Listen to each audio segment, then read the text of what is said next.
Tim kuasa hukum 5 terdakwa dalam kasus dugaan pencurian puluhan sertifikat tanah wakaf senilai 48 miliar rupiah yang digunakan untuk proyek jalan tol Semarang-Demak akan mengajukan banding.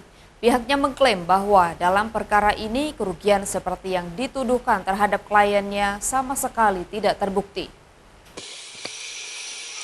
Hal ini disampaikan tim kuasa hukum 5 terdakwa kasus dugaan pencurian 58 sertifikat tanah wakaf senilai 48 miliar rupiah yang kini dibangun proyek jalan tol Semarang-Demak sesi 2 di Desa Kadilangu, Kabupaten Demak saat menggelar keterangan pers di Semarang.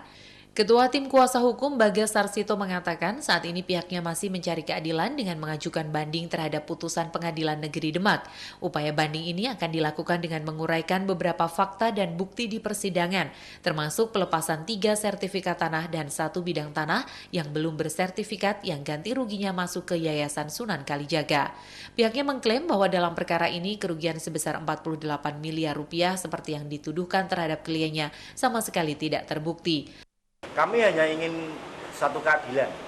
Artinya klien kami ini memang kalau bicara berbuat, oke lah, ada akta. Tapi untuk bicara kerugian, tidak ada sama sekali. Jadi kami mohon segala sesuatu kita harus merujuk pada fakta yang ada di persidangan.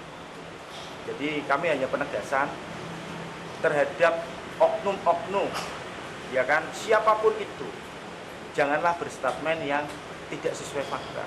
Kelima pengurus Yayasan Sunan Kalijaga yakni Agus Supriyanto, Purwo Adi Nugroho, Mike Santana, Wahyu Sugiantoro, dan Arso Budianto didakwa dengan perkara tindak pidana dugaan keterangan palsu dalam akta otentik dan pencurian 58 sertifikat milik Yayasan Sunan Kalijaga Kadilangu.